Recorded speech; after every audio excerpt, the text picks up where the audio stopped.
Question mark స్టార్టింగ్లో ఉండేది. కానీ సినిమా అవుట్పుట్ వచ్చిన తర్వాత అమ్మాయిని మహేష్ గారి పక్కన హీరోయిన్ గా పెట్టారేంటి అంటున్నారు. జూనియర్ ఆర్టిస్ట్ ఏవండి, మన తెలుగు హీరోయిన్ మనము అంటే ఎలా అంటే సపోర్ట్ చేయాలి. ఎందుకంటే అది జూనియర్ ఆర్టిస్ట్ అని మనం చెప్పకూడదు. ఎందుకంటే శ్రీలీల పర్ఫార్మెన్స్ అద్భుతంగా ఉంది.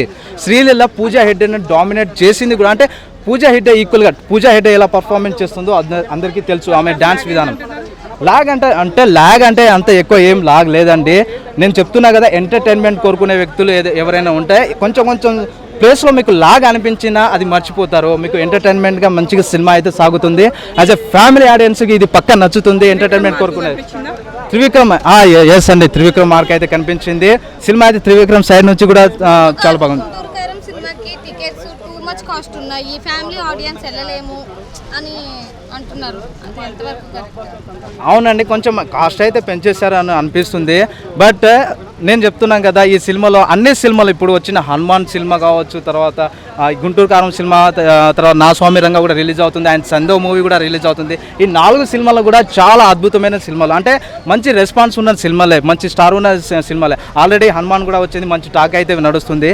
ఇది గుంటూరు కారం కూడా ఎంటర్టైన్మెంట్ కోరుకునే వ్యక్తులు, అంటే ఫ్యామిలీ ఆడియన్స్, అంటే ఒక సూపర్ స్టార్ కదా, సూపర్ స్టార్ నుంచి మహేష్ బాబు నుంచి సినిమా అయితే చూడాలి. యాక్టింగ్ ఓకే అనిపించిందండి. రమ్యకృష్ణ యాక్టింగ్ ఓకే అనిపించింది నాకు కూడా. మొదటి సినిమా నేనైతే ఒక మహేష్ బాబు ఫ్యాన్. నేనైతే ఒక 3 స్టార్ అయితే ఇవ్వగలను, 3 పాయింట్ ఇవ్వగలను. Thank you so much.